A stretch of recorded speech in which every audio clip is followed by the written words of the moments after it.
This is a quick review of Foundations class number 6 on February 15th, 2004. It turns out that our recording of the class was a little glitchy. And so I just want to get across two main ideas. The first is we operationalized the theory of vinyasa. Remember from 2 weeks ago, we talked about vinyasa. It's like a kind of vast, beautiful notion that has so much practical wisdom in it. So the V means to cut, and nyasa is to place. You can read this two ways. You cut and place as a constructive practice, or you place and you cut as a deconstructive practice. Vinyasa is both of those things. It has to do with the wisdom of sequencing and the ways specifically we put things and experience in specific order to create change in the states of consciousness. This is my take. And we repeated yesterday the discussion of, for example, a baby who is in the waking state needs to go to the sleeping state. You don't just, without care, put the baby in the crib. There's a placement, like a real nyasa of experience for that being. Whatever it's going to be, you bathe it, you sing to it, and then you wrap it up and ask that that little system move from waking to sleeping. And hopefully we're doing that all the time with ourselves too. There should be a vinyasa for how to get up and how to go to bed and how to put love in the food and all the things, right? The placement is so elemental to how we create ritual. And I really, this course, I really feel that learning to construct effective ritual is one of the fundaments of becoming a practitioner. It's not about like going to a class and being always told what to do. Like bringing ourselves through these transformative experiences, knowing the purpose of each technique and also noticing the effects of each technique. This is also nyasa, right?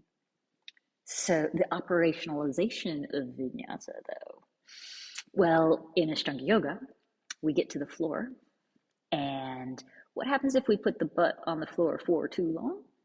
Is the energy can kind of settle a little bit too much.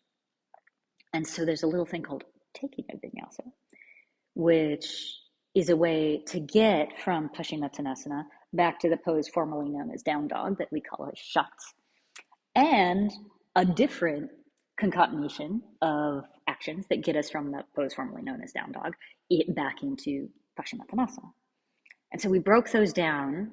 We did vinyasa practice, deconstructing each of those actions into a composite of 3 sub-actions, and really looked at the ways that this creates profound intrinsic strength. So there is an element here of body weight exercise, working with our own physiology to create strength based on our own body weight that is incredibly efficient and that I would submit everybody needs. I don't want you to work I don't want you to get so you're overstimulated by the practice of picking up and jumping back and jumping through. And at the same time, there is a kinetic energy and a profound strength that is created in this sort of fiery element of working on the floor. So those of you who missed the class due to the snowstorm, bless you, we do need in-person time to sort this out. It's really technical and super, super personal, but we can do that going forward. This operationalization of vinyasa. There's one other vinyasa I want you to know. If, as we move forward, you start to feel a bit stimulated by a practice. So if you find that you're, we call it vata deranged, it's like having a little bit too much spacey or airy energy in your practice. Well, that's something that we need to work with, but it's also can happen right at this stage with new material. So is a vinyasa for leaving the shala. When you put your hand on the door, there's a mantra. And the mantra is, do I have my stuff? So that's the way to move from the state of consciousness of in the shala to out of the shala. Just consolidate, hand on the door, do I have my stuff? Uh, Pretty soon you'll rebalance and you'll be integrated again. And that sense of being maybe a little stimulated by the practice will integrate and you'll be fine. But for now, look for places where in your life you need to create ritual. You need to use the technique, the technology of vinyasa to organize your life, to get your shit together. It can be incredibly helpful. So now that we're on the floor, it's time to look at the purpose of the primary series. The primary series is primarily composed, at least the first half of it, of asymmetrical forward bends that tend to address the smooth muscle of the gastrointestinal tract, as well as the entire territory between the navel and the perineum, especially between the pubic bone and the perineum, really kind of grounding into that space and noticing what's going on there emotionally, physically. Whew. So the best part of yesterday is that we were able to really take some time, including with two senior therapists and a couple of massage therapists and a nurse and other very reflective people who bring a lot of expertise to the field, and really look at the ways that Tristana brings things up. You know, you're 6 weeks into this thing, and we're all like, stuff is coming up, like old stuff. If you're like stuck in old memories, you're like in the kitchen, and all of a sudden, I cited the example from early in my practice where as I would like be chopping vegetables, but I'd be on the playground in the 5th grade. Like, this is correct. And we looked at why would that be? Why would Tristana, this specific sensory training and internal focus, start to bring stuff up? Well, maybe it's actually showing us what's already there, right? But now we have maybe a little bit more stability of mind that we can handle the truth. And also these new technologies for really precisely looking at what's going on in the auditory field and in the inner visual thinking, and especially in the physical body, right? So, yeah, I know like it's happening for this whole group, like stuff is coming up. This is correct method. And I just want to say that it's never a problem. For me, you know, I could have taken other paths in life, and I ended up in this situation where I'm just kind of creating this field for people to go through this. And I absolutely welcome it. I can't think of other work that I can do that would be so meaningful. And there are, like, it's a very difficult thing. It's never happened, in fact, that you can offend me by reports of your experience. I've seen a lot of things in this life, and that has prepared me to hold this space. And it's yours to do.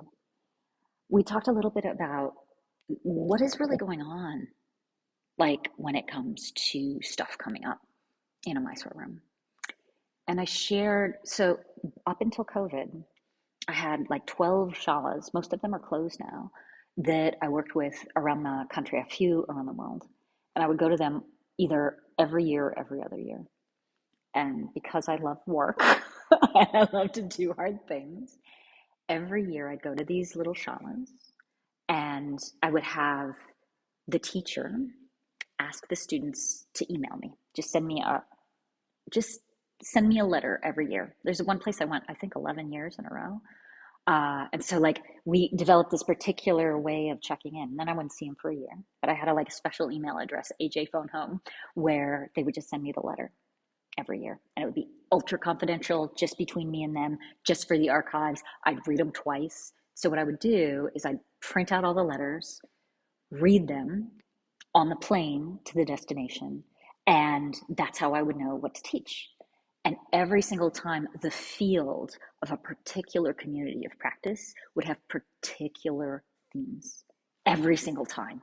And they would be specific to that year and that group of people, those who were practicing together silently. Nothing like no discussion, no, not necessarily even any teachings particularly that they're working on. They're just breathing and taking Tristana together in the morning, but also living adjacent to each other in the field of the practice. And every single year, in every single one of these, this happened so many times over that decade. I would have to say at the beginning of the workshop, listen, thank you so much for writing to me again this year. It may feel like this workshop is just for you and that I'm speaking directly to you in these talks, and I'm not.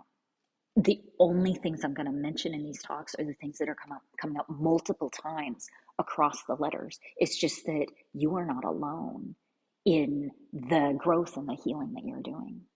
So I don't have the same kind of data here. And a lot of what enabled me to do that was my ethnographic training, frankly. I had Jack Katz was my ethnography teacher and kind of taught me how to work with written data and to find themes that are actually like what do we call it? We use induction methods to kind of pull out themes that actually have a kind of truth to them. So I don't have that methodology in our local shala, and it's maybe not even my business, but there is still the feeling, and everybody felt it too, that you're not alone, and that the field itself has a radiance and has a activation about it that's actually really helpful and really, really supportive and safe and ultra respectful. I mean, anybody who does this method, there's just a reverence that I have for these, deciding to go inside. There's we won't be the same as a result of it. And time after time, the inner peace is a feature of what happens, even if at times the experience inside doesn't always feel so peaceful. But yeah, stuff works. So when it comes to the primary series, the purpose of all the other components of the practice so far. And then there's this huge new ocean of material, new geographical feature, new ocean. Your toes are in it already because you have the first 5 postures. The asymmetrical forward bends that go into the pelvis. And you're doing it with Tristana, which is already creating all this sort of internal awareness, right? So in Indian folk medicine, Ayurveda, and a lot of the sort of intellectual context for Ashtanga, there's the proposition that all dis-ease, lack of ease, lack of comfort, not just sickness, but lack of comfort, lack of ease, comes from undigested experience. And so the tools, particular Ayurveda, but Ashtanga is, especially the primary series of Ashtanga Yoga, is deeply, deeply informed by Ayurvedic medicine and wisdom, comes to the gastrointestinal tract, to the mind, and to the emotional body with this proposition that if there is disease, if there is difficulty being totally present, this we interpret as undigested experience. And the method is to get so that the past experiences are fully digested so that we can be present. It's kind of a metaphor, right? So we got really into that yesterday. And really, one of the senior students, Nicole, shared that, early in the practice, there was a lot of emotional activation. And then the insight over years was that, some of that activation, memory, narrative, you process it. And when it's processed, it's actually gone. Like the digestion process, just like food, is to take fuel from something and then to release the waste, and it is gone. That idea of emotional digestion, digestion of narrative, digestion of the remnants of experience, and working with places that the physical body, particularly the smooth muscle, but also the mental body and the emotions and the energy adhere. There'll be catches where tissues and experience doesn't necessarily slide past each other in a fluid manner. Well, our work is to create that fluidity in the system. That we're really working with not just the element of fire, as you know, but also this fluidity, the water element that is necessary to move material through the digestive tract and is also necessary to hydrate our tissues, as both of our massage therapists really expounded on in such a beautiful way. When adhesions happen in the physical system, there's actually the way of working through physical adhesions is to apply pressure. So collagenous tissue that is caught, creating that tight hip or whatever, the collagenous tissue is reinfused with water molecules and can begin to actually slide and flow and be hydrated as a way of like reflecting the digestive process and creating degrees of freedom. We got into that because it's just an interesting way to understand what could much more concretely and boringly be described as opening the hips. So we're certainly going to work with the external and internal rotation of the hip joint going forward, which will create increasing ease in just the act of sitting on the ground, the act of sitting quietly on the ground with the mind quiet. These things do happen. And in fact, as you know, like all of you have so much mobility that you can easily sit on the floor for a very long time, and that's something to be grateful for. And we'll continue to explore like that mobility and stabilization of the entire pelvis going forward in the primary series. So we'll do more material next week under this theme. And as I always do in the foundations course, I'll try to make you quit. Just with the underlying idea that, this practice is one to choose for your own reasons. And it's also one to be very clear if it's your thing. Like, we all have our thing. It takes time to find it. And this is a very particular thing, with a lot of fire. And it takes like discipline. And not everybody needs it, truly. So this is a week to be sort of self-aware around, is this a path for you? And by no means am I trying to sell it. I'm here to offer it, but certainly if you're taking further steps into this particular method, it has to come from like your heart.